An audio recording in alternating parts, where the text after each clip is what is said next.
My wife made me wait 4 hours at an expensive restaurant for my birthday dinner. When she finally arrived with her friends, she loudly said, "See, told you he'd still be here like a pathetic dog." They all laughed.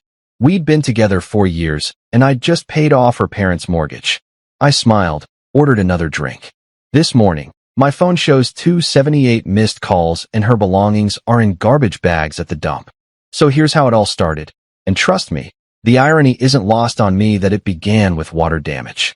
Because apparently, the universe has a sense of humor darker than my morning coffee and twice as bitter.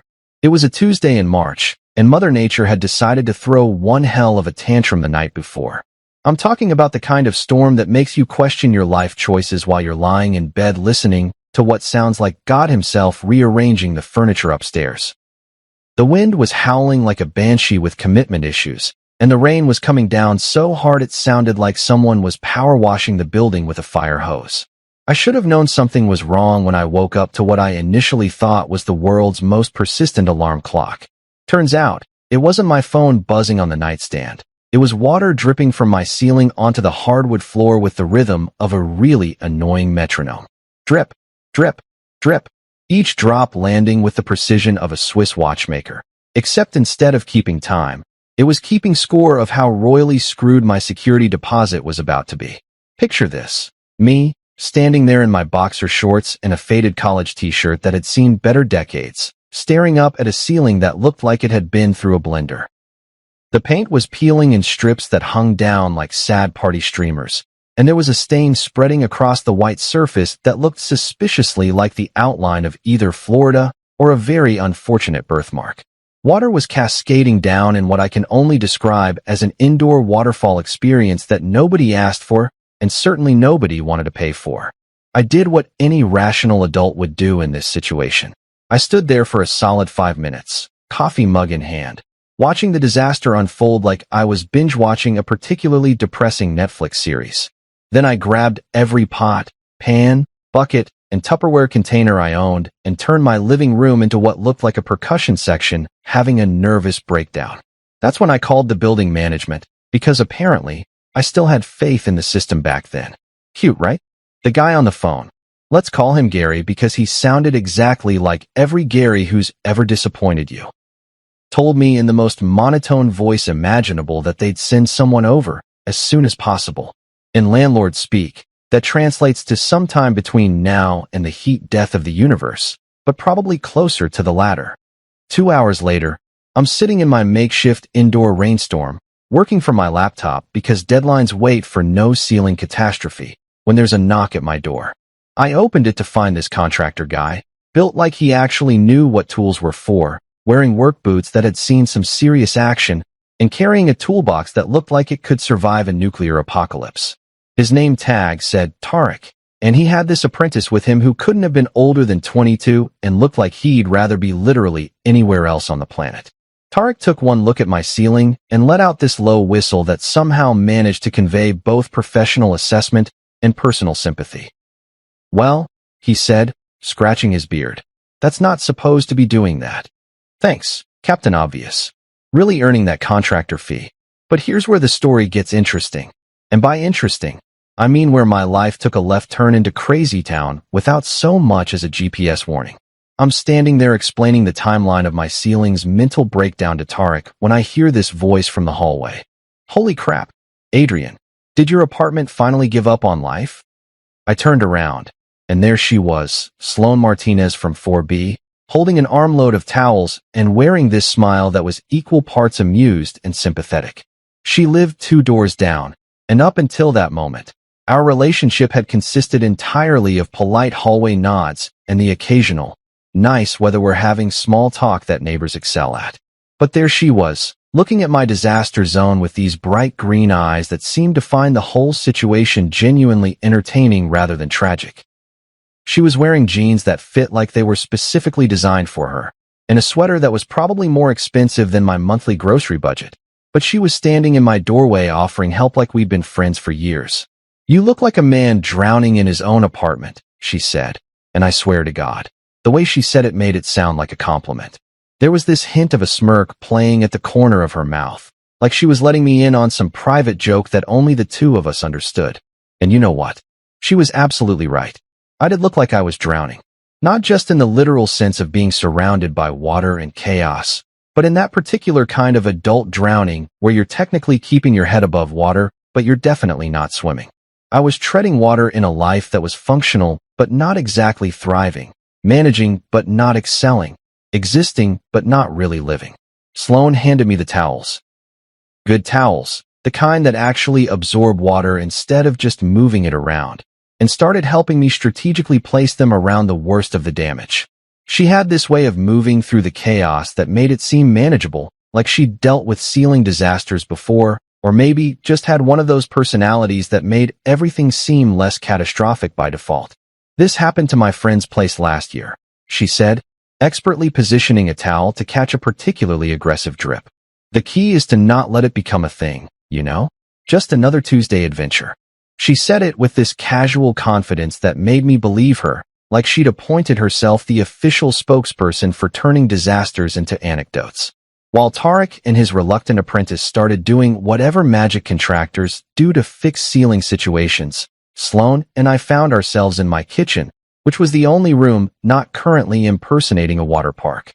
She made coffee, somehow finding my good mugs that I'd forgotten I owned, and we talked.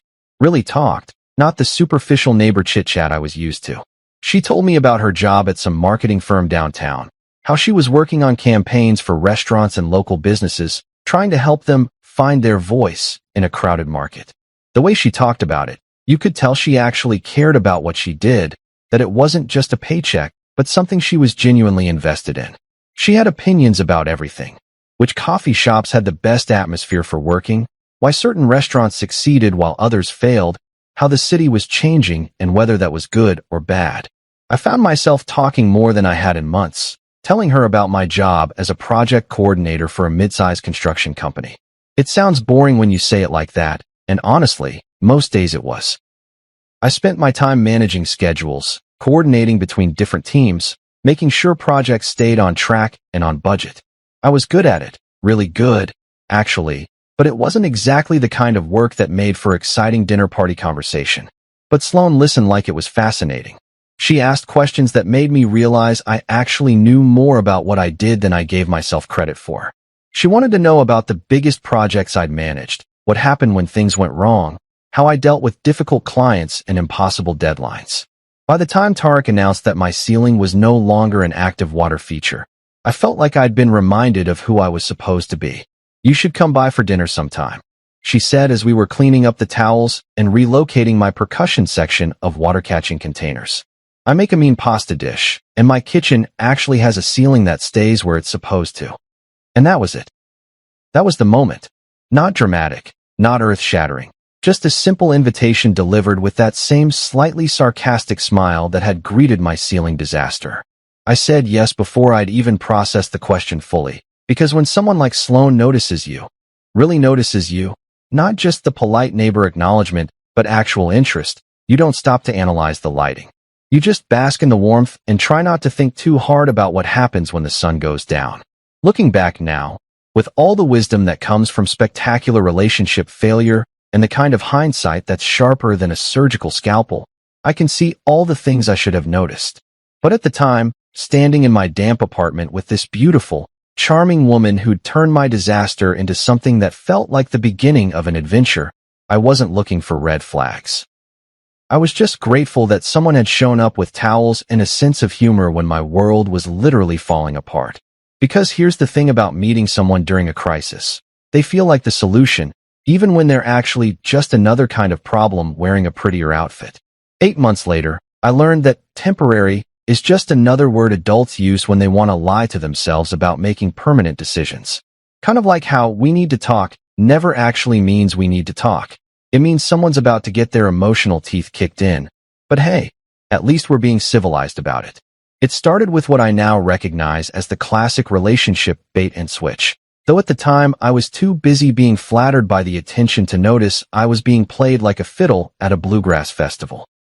Sloan showed up at my door on a Thursday night looking like she'd been through an emotional blender, carrying a duffel bag that was clearly packed in a hurry and wearing that specific expression women get when they're about to ask for something they already know you're going to give them. My roommate's having a complete meltdown, she said, dropping the bag at her feet like she was planting a flag. Some drama with her ex showing up unannounced, threatening to cause problems with her lease. I just need a place to crash for a few days while she sorts her crap out. You know how it is. Here's the thing, I didn't know how it was. I'd been living alone for 3 years at that point, and I liked it. I had my routines, my space arranged exactly how I wanted it, my Netflix queue perfectly curated for one person's viewing habits. But when someone you're crazy about shows up looking vulnerable and asking for help, you don't exactly start questioning the logistics. You just move your stuff over and pretend like having someone else's toothbrush on your bathroom counter was always part of the plan. Of course, I said, because apparently I'm the kind of guy who thinks being a human doormat is the same thing as being a good boyfriend. Stay as long as you need. Famous last words, right up there with what could go wrong. And I'm sure it's nothing. Those few days turned into a week. The week turned into 2 weeks. By week 3, Sloane had somehow acquired a key, her own shelf in my medicine cabinet, and the kind of casual ownership over my space that would have been impressive if it wasn't so completely terrifying. She never officially moved in. There was no conversation about it, no mutual decision-making process, no discussion of rent or utilities or whose name would be on what. She just absorbed into my life like water into a sponge, until suddenly I couldn't remember what my apartment had looked like before her stuff was everywhere. And God, was her stuff everywhere. Designer handbags draped over chairs like expensive scarecrows. Skincare products that cost more than my monthly phone bill lined up on my bathroom counter like tiny soldiers in the war against aging. Clothes that required special hangers and specific folding techniques piled on every available surface. My minimalist apartment had been transformed into something that looked like a Nordstrom had exploded, and somehow I was supposed to pretend this was normal. But the real kicker was the couch situation. I had this perfectly good couch. Okay, perfectly good might be stretching it, but it was comfortable and it was mine. I'd bought it from a thrift store when I first moved in, and it had that broken-in quality that only comes from years of being someone's favorite place to collapse after a long day. It was brown corduroy with a few strategically placed patches and the kind of character that you can't buy in a showroom. Sloane took one look at it and made this face like I'd asked her to sit on a park bench covered in bird droppings. "Adrian, honey," she said, and I should have known right then that any sentence starting with honey in that tone was going to end with me spending money I didn't want to spend. This couch has got to go. It's practically screaming college dropout who gave up on life. 2 days later, I came home from work to find my beloved corduroy companion gone, just vanished, like it had never existed. And in its place was this pristine white leather monstrosity that looked like it belonged in a magazine spread about people who don't actually live in their homes. It was beautiful, I'll give it that, but it was also completely impractical and approximately 10 times more expensive than anything I would have chosen for myself. "Surprise," Sloane said when I walked in, spreading her arms like a game show hostess revealing the grand prize. "I found it on sale, and I knew you'd love it. It's an investment in our future. Our future. Not the future or your future, but our future." Like she'd already decided we were a package deal, and I'd somehow missed the memo. And the thing is, I should have been bothered by the presumption. I should have asked where my old couch went, or who decided that our future required furniture that looked like it was designed for people who don't eat messy foods or own pets, or have any intention of actually using it for its intended purpose. Instead, I told myself it was motivation to raise my standards. Here was this incredible woman who saw potential in me, who wanted to help me become the kind of person who owned nice things and lived in spaces that didn't look like a college dorm room decorated by someone with no imagination and a tight budget. She was pushing me to be better, and if that came with the minor inconvenience of losing furniture I actually liked, well, that was probably just the price of growth, right? Wrong. So incredibly, spectacularly wrong that if wrongness were an Olympic sport, I would have won gold, silver, and bronze while setting a new world record. But at the time, I was still operating under the delusion that love meant letting someone remake you in their image. So I sat on the white leather couch that felt like sitting on a cloud made of anxiety, Because God forbid I should spill something or leave an indentation or otherwise evidence that a human being actually lived there. And I convinced myself that this was what progress looked like. The daily phone calls to her parents started around week 4 of the temporary arrangement. Every single night, right after dinner, Sloan would dial them up and put them on speaker like we were hosting some kind of family podcast. I'd be doing dishes or trying to read or just existing in my own apartment. And suddenly, I'm an unwilling participant in the Lawson family hour. "Hi, Mom." "Hi, Dad." She'd chirp into the phone, settling into the white leather couch like she was settling into a throne. "Guess what Adrian did for me today?" And then she'd launch into these elaborate stories about my supposed romantic gestures. How I'd surprised her with coffee. I'd made coffee for both of us because that's what you do when you live with another human being. Or how I'd insisted on carrying her groceries. I'd help carry groceries because I have functioning arms and basic human decency. Or how I'd planned this amazing dinner. I'd cooked food because the alternative was starving. "Adrian treats me like a queen," she'd say, and her parents would make those approving noises that parents make when they think their kid has finally found someone who's going to take good care of them. And I'd be standing there in my own kitchen, holding a dish towel, feeling like I was watching a performance of my own life, where someone else was playing the lead role. The weird part was, I started to believe it. When someone constantly tells other people how wonderful you are, even if they're exaggerating your basic human decency into grand romantic gestures, you start to think maybe you really are that wonderful.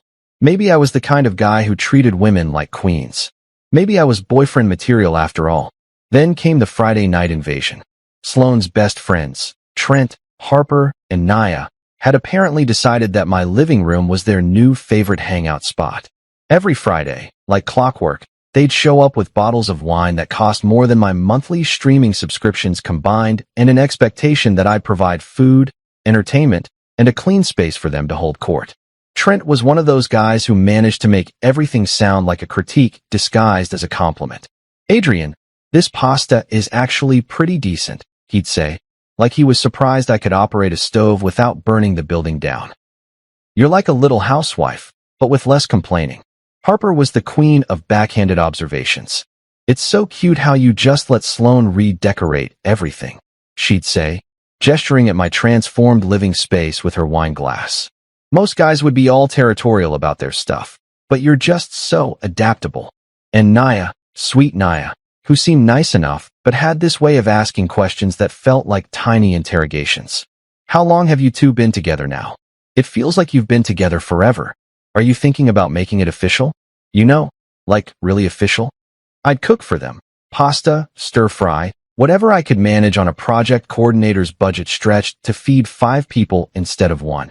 And they'd critique it like food critics who'd been asked to review a gas station hot dog. Not mean? Exactly. But with this casual expectation that I should be grateful for their presence and their opinions about my cooking, my apartment, my life choices. "Adrian's so good to me," Sloane would say, curled up on the white leather couch like a cat who'd found the perfect sunny spot. "He just takes care of everything. I'm so lucky." And I'd stand there in my kitchen, cleaning dishes that I'd cooked food in for people who treated my efforts like a barely acceptable baseline, telling myself that this was what having a social life looked like. This was what being part of a couple meant. I wasn't just Adrian, the project coordinator who lived alone and had quiet weekends anymore. I was Adrian, Sloane's boyfriend, the guy who hosted dinner parties and made sure everyone had enough wine and laughed at jokes that weren't actually funny. My buddy Kaido started asking questions around month 6. We were grabbing beers after work, and he had that look on his face that meant he was about to say something I probably didn't want to hear. "So," he said, picking at the label on his bottle like he was defusing a bomb, "you seem different lately." "Different how?" "I don't know, man. Tired, maybe? Like you're working really hard at something that should be easier." He took a swig of his beer and gave me that look that good friends give you when they're trying to decide whether to mind their own business or stage an intervention. "You do everything for her, right? The cooking, the cleaning, the entertaining her friends, paying for stuff. What does she do for you?" It should have been an easy question to answer. In a healthy relationship, you should be able to rattle off a list of things your partner brings to the table without having to think about it. But I sat there for way too long, staring at my beer and trying to come up with something that didn't sound pathetic. "She chooses me," I finally said. and the words came out faster than I'd intended, like I was trying to convince myself as much as him. Kaido raised an eyebrow. That's it. That's not nothing, I said, getting defensive in the way people get when they know they're about to lose an argument. Do you know how good it feels to be chosen by someone like that? Someone who could have anyone she wants, and she picks me. But even as I said it, I could hear how hollow it sounded. Because being chosen isn't the same thing as being valued, and being wanted isn't the same thing as being loved. Though I wouldn't figure that out for another year and a half, when I'd be sitting alone in an expensive restaurant for 4 hours, finally understanding the difference between being someone's choice and being someone's option. That night, lying in my own bed next to someone who'd never actually asked to share it, I started doing something I told myself was just a weird habit from work. I began saving things, screenshots of texts, voice notes, little moments where Sloane's sweetness would slip and something sharper would show underneath. I told myself I was just being organized, keeping records the way I did with project timelines and contractor communications. But the truth was, I was already building evidence for a case I didn't know I'd need to make. Some part of me, buried deep under all the rationalization and wishful thinking, was keeping receipts for the life I was pretending I wasn't actually living. You know that saying about red flags looking like flags when you're wearing rose-colored glasses? Yeah, well, I wasn't just wearing rose-colored glasses. I was wearing rose-colored glasses, a rose-colored hat, and apparently a rose-colored blindfold, because I managed to miss warning signs that were bigger and brighter than a Vegas casino billboard advertising the apocalypse. The thing about Sloane was that she had this relationship with the word no that can best be described as allergic. Not just mildly uncomfortable, not just preferentially avoidant, but full-blown, breakout-in hives. Call the paramedics allergic. The woman could not handle being told no about anything, ever, by anyone. And I learned this the hard way through a series of increasingly uncomfortable episodes that I somehow managed to rationalize as passion and knowing what she wanted. Take her manager situation, for instance. This was maybe 2 months into the whole living arrangement that dare not speak its name, and Sloane had missed a deadline for some campaign she was working on. Not a huge deal, right? People miss deadlines sometimes.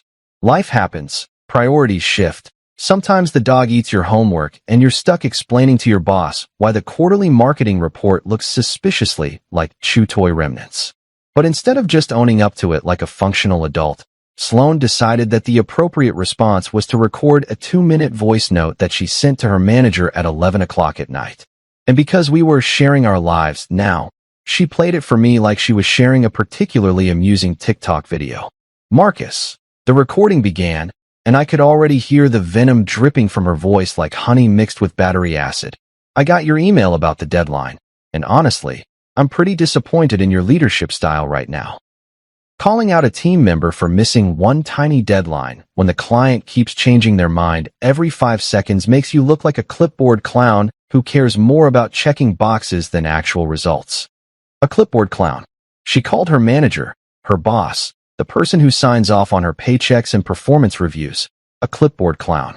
I'm sitting there on the white leather couch that had replaced my perfectly good furniture, watching her pace around my living room like a caged tiger, and she's looking at me like she expects me to applaud this masterpiece of professional communication.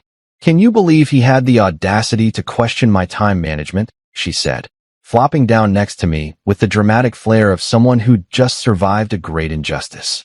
I've been busting my ass on this campaign, and he's worried about some arbitrary deadline that doesn't even matter because the client is going to change their mind again anyway. I should have said something. I should have pointed out that calling your boss a clipboard clown might not be the best career strategy. I should have suggested that maybe, just maybe, when you miss a deadline, the appropriate response is, sorry, my bad, won't happen again, rather than launching into a character assassination disguised as feedback.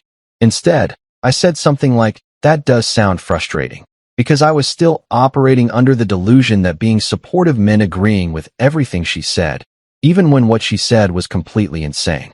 She saved the voice note to her phone, and somehow, without really thinking about it, I found myself saving a screenshot of our text conversation where she'd sent it to me first. Just habit, I told myself. The same way I saved important project communications at work. Totally normal. Nothing weird about keeping records of your girlfriend's professional meltdowns. But the manager thing was just the appetizer in the all-you-can-eat buffet of Sloane's inability to handle being told no. The main course came a few weeks later when her mother had the absolute audacity to refuse to co-sign a lease for some boutique space that Sloane wanted to rent. Now, I should probably mention that Sloane had been talking about opening her own marketing boutique since about week 2 of her temporary stay at my place. It was going to be this amazing creative space where she'd help local businesses find their authentic voice and tell their story in a way that resonates with their target demographic. Noble goals, right? Except that her business plan seemed to consist entirely of rent expensive space in the trendy part of town and figure out the rest later. Her mother, Mrs. Lawson, who seemed like a perfectly reasonable human being from the brief phone conversations I'd overheard, apparently had the nerve to suggest that maybe Sloane should wait until she had more experience, or perhaps start smaller, or possibly have an actual business plan before committing to a lease that cost more per month than most people's mortgage payments. Sloane's response to this maternal wisdom was to record another voice note, this one clocking in at nearly 3 minutes of pure, concentrated fury. She didn't send it to her mother directly. Oh no, that would have been too honest. Instead, she sent it to me, like I was her personal emotional dumping ground, with the message, "Can you believe this? I cannot believe how small-minded my mother is being right now." The recording began, and I could hear her pacing around the apartment, her voice getting higher and more strained with each word. She acts like she's being financially responsible, but really she's just scared of success. She's scared that I might actually make something of myself instead of settling for some boring suburban life like she did. It went on like that for 3 full minutes. Her mother was small-minded. Her mother was holding her back. Her mother didn't understand entrepreneurship. Her mother was projecting her own failures onto her daughter's dreams. By the end of it, you would have thought Mrs. Lawson had personally set fire to Sloane's hopes and dreams instead of simply declining to co-sign a lease for a business that existed only in theory. "It's just venting," Sloane said when she saw my expression. "Everyone needs to blow off steam sometimes. I don't actually mean it. But here's the thing about words. They don't become meaningless just because you label them as venting afterward." And the way she said those things about her mother, the specific cruelty of calling someone who raised you small-minded because they won't bankroll your poorly thought-out business fantasies, that doesn't just evaporate because you claim you didn't mean it. I saved that voice note too, and the screenshot of her sending it to me, and the follow-up texts where she continued to rant about her mother's lack of vision and fear-based thinking. I told myself I was just keeping track of things the way I did at work, maintaining records for future reference. But really, I was starting to build a collection of evidence for something I couldn't quite name yet. Meanwhile, I was becoming the world's most dedicated fixer. Not in the cool, Harvey Keitel and Pulp Fiction way, but in the pathetic, enabling way that slowly erodes your sense of self until you're not sure where your problems end and someone else's problems begin. When Sloane complained about not having the right clothes for important meetings, I found myself offering to pay for a shopping trip. When she mentioned wanting to take some professional development courses, but not having the budget, I somehow ended up covering the tuition. When her resume needed polishing to better reflect her unique skill set, I spent my weekend using my professional contacts to help her rewrite it in a way that made her sound like a marketing genius instead of someone who'd missed deadlines and called her boss a clipboard clown. And through it all, I was watching her treat service workers like they were personally responsible for every minor inconvenience in her life. The waitress who took too long to refill her water glass got the eye roll and the heavy sigh.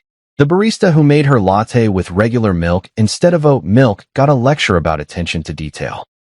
The delivery guy who buzzed our apartment instead of just leaving packages in the lobby got a passive-aggressive comment about following simple instructions. Each incident was small on its own. Nothing that would make you call the behavior police or stage an intervention. But they added up like drops of water wearing away at stone. Each little moment of casual cruelty chipping away at my ability to pretend that this was normal, that this was just how passionate people expressed themselves when they were frustrated. My neighbor, Mrs. Okafor, who lived in 4A and had the kind of quiet wisdom that comes from watching people make the same mistakes for 70-plus years, caught me in the hallway one afternoon as I was carrying up 3 shopping bags full of groceries and what looked suspiciously like another expensive handbag. "Adrian," she said in that gentle way that immediately lets you know someone's about to tell you something you don't want to hear. Can I share something with you? Mrs. Okafor was the kind of person you listened to when she wanted to share something. She'd raised 6 kids, been married for 47 years before her husband passed, and had the kind of perspective that only comes from surviving enough life to see the patterns that repeat themselves across generations. Of course, I said, setting down the bags because something in her expression told me this wasn't going to be a quick hallway exchange.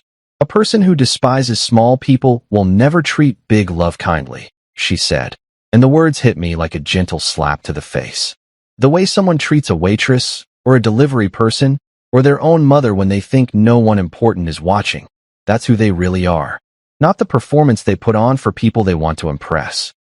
I stood there in that hallway, surrounded by bags full of stuff I'd bought for someone who treated our neighbor's wisdom like an inconvenience, and I felt something shift inside my chest.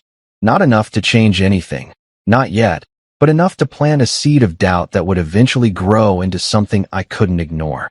She has high standards, I said, because apparently I was still committed to making excuses for behavior that didn't deserve excuses. Mrs. Okafor smiled the way people smile when they've said what they came to say and know that's all they can do. High standards for how people treat her, maybe. But what standards does she have for how she treats other people?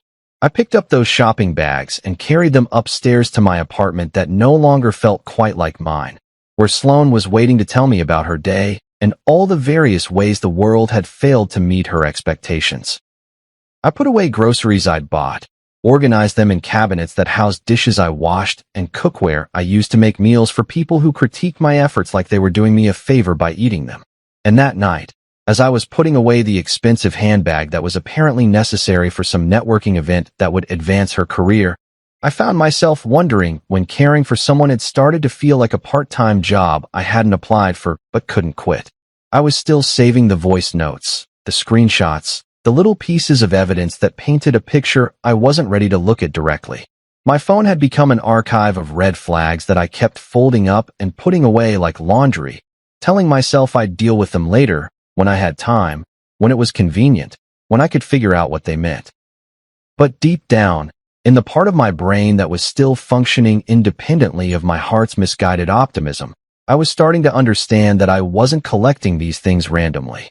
I was building a case. Here's the thing about being someone's financial savior. It feels really good right up until the moment you realize you're not their hero. You're just their ATM with feelings and a credit score they can exploit. It was a Thursday evening in October when everything went sideways, and I should have known something was up because Sloane had been unusually quiet all day. Not the comfortable kind of quiet that couples develop when they're secure enough to exist in the same space without constant conversation, but the loaded kind of quiet that feels like a gun that hasn't been fired yet. She'd been checking her phone obsessively, typing messages and then deleting them, pacing around the apartment like she was rehearsing for a performance I wasn't supposed to know about yet. Then her dad called. Mr. Lawson was one of those genuinely decent guys who made you understand where Sloane had gotten her charm, even if she'd weaponized hers in ways that would have horrified him. He was a retired postal worker, the kind of man who still believed in handshakes and thank you notes, and showing up 15 minutes early to everything. When he called, his voice was shaking in that particular way that means a grown man is about to cry and trying really hard not to let it happen. "Sloane, sweetheart," he said, and I could hear him through the phone because she'd put him on speaker like she always did, turning private family conversations into public performances. "I need to talk to you and Adrian about something, and I'm not sure how to say this." That's when I learned about balloon payments, which is apparently what happens when you get a mortgage that seems affordable for a few years and then suddenly turns into a financial horror movie where the monster jumps out and demands a massive lump sum that you definitely don't have.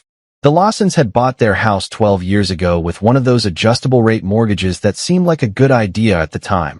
Lower payments for the first few years, manageable monthly amounts that fit their budget when Mr. Lawson was still working full-time and Mrs. Lawson was bringing in steady income from her job at the school district. But now the balloon payment was due, and they needed to come up with $68,000 in the next 6 weeks or lose the house they'd been living in for over a decade. "We tried to refinance," Mr. Lawson explained, his voice getting smaller with each word. "But with me being retired now, and Linda only working part-time. The banks won't touch us. Our credit's good. We've never missed a payment. But apparently that doesn't matter when you don't have enough income to qualify for a new loan. I was doing the math in my head while he talked, running through my savings account, my emergency fund, my retirement contributions. It would be brutal, but it was possible. Barely possible, requiring me to liquidate basically everything I'd saved over the past 5 years and probably take out a personal loan for the difference. But theoretically doable if I was willing to put myself in a financial hole that would take years to climb out of. But before I could even process what I was thinking, Sloane was already turning to me with tears in her eyes that seemed to appear with the magical timing of a Broadway actress hitting her mark for the spotlight. "Adrian," she whispered, reaching for my hand like she was drowning and I was the only life preserver in sight. "If we help them now, they'll finally see me for who I really am. They'll understand that I'm not just their flighty daughter who can't stick to a budget. I'm someone who can solve problems, who can take care of family." The way she said "we" should have been my first clue. Not you, not "would you consider," not even "do you think it's possible," but "we."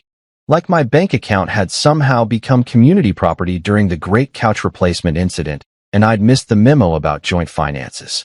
"We can do this," she continued, squeezing my hand with just the right amount of pressure to convey both desperation and confidence. "I know it's a lot of money, but it's family. It's the right thing to do.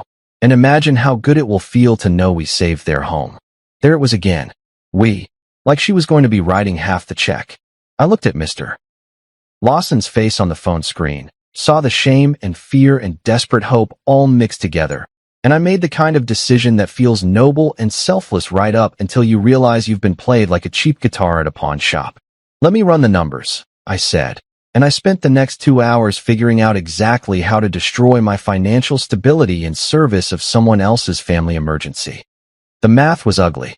I'd have to drain my savings account completely, cash out most of my 401k, and take the early withdrawal penalty, and get a personal loan for about 15 grand to cover the rest.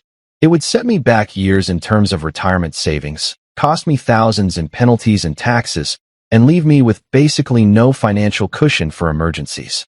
But it was doable. "I can make it work," I told them, and Mr. Lawson started crying actual tears of relief, while Sloane kissed me like I'd just offered to move mountains with my bare hands. The paperwork took 3 weeks. 3 weeks of coordinating with banks and loan officers and financial advisors who all looked at me like I'd lost my mind when I explained what I was doing.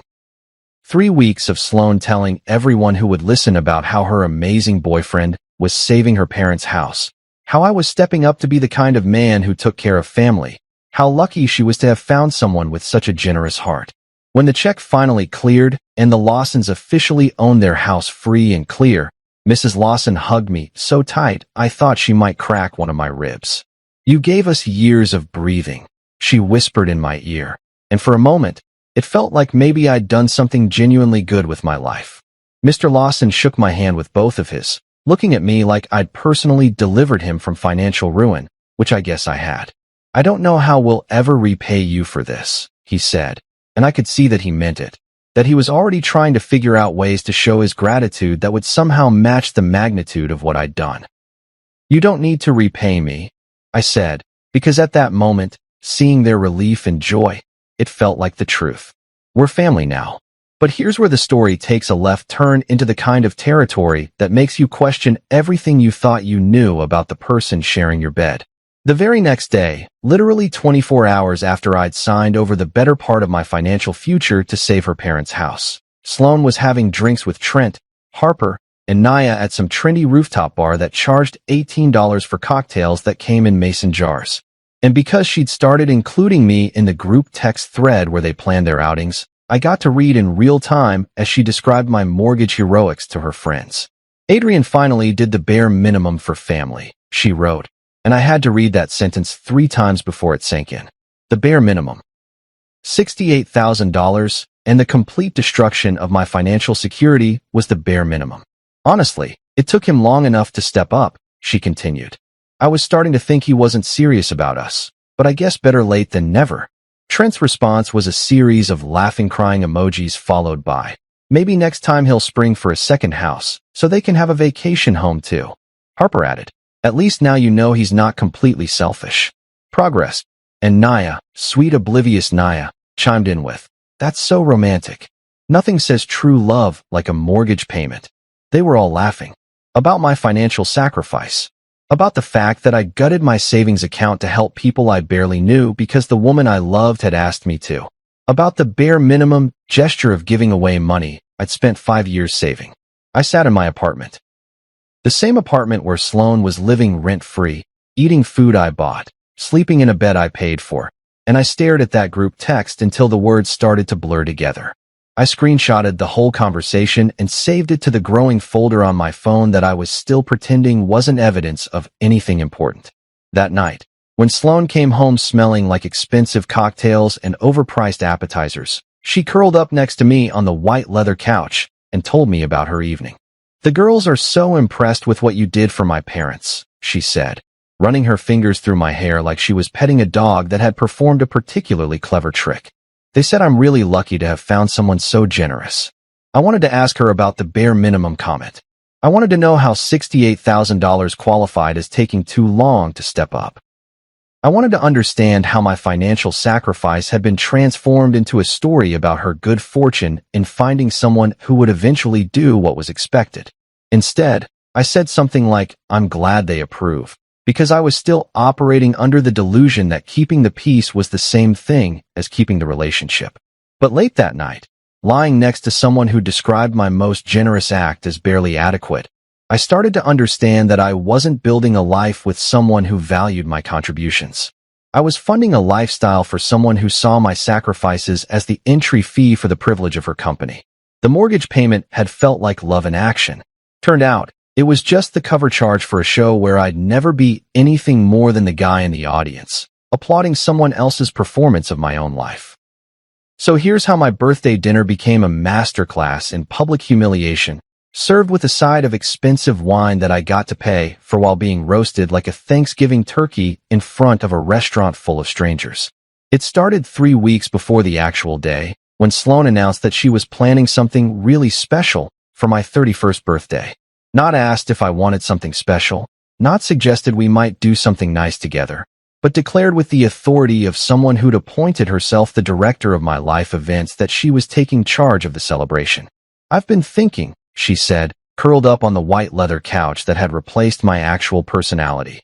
"And you deserve something amazing this year. You've been working so hard, and after everything you did for my parents, I want to show you how much it means to me." She'd picked Meridian, which was this fancy-ass restaurant downtown that we used to drive past on our way to normal people places, the kind of spot where they don't list prices on the menu because if you have to ask, you probably can't afford to eat there. The kind of place that had a waiting list longer than most people's attention spans and required reservations made with the same level of planning usually reserved for space missions. "I know it's expensive," she said, running her fingers through my hair in that way that usually preceded requests for money. "But it's your birthday, and you only turned 31 once. Besides, after the mortgage thing, everyone knows you're responsible with money, so one splurge won't hurt." The way she said, "responsible with money," while suggesting I blow a week's salary on dinner was the kind of cognitive dissonance that should have set off alarm bells loud enough to wake the dead. But I was still operating under the delusion that love meant saying yes to things that made you uncomfortable if they made the other person happy. So I made the reservation for 8 p.m. on a Saturday, which meant calling in a favor with a client who knew someone who could get us a table. I bought a new suit because Sloane mentioned that this isn't really a jeans and button-down kind of place. I got my hair cut at an actual salon instead of the barber shop I usually went to because she suggested I should look the part for such a nice evening. By the time my birthday rolled around, I'd spent more money on the preparation for this dinner than I usually spent on food in 2 months. But I told myself it was worth it because Sloane was excited. And when someone you love is excited about making you happy, you don't complain about the cost of admission to your own birthday party. I showed up 15 minutes early because that's what you do when someone makes an effort to plan something special for you.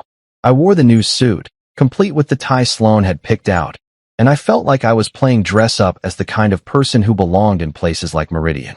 The hostess was one of those impossibly elegant women who made small talk feel like a performance art, and she led me to a table that had a view of the city lights, and probably cost more per hour than I made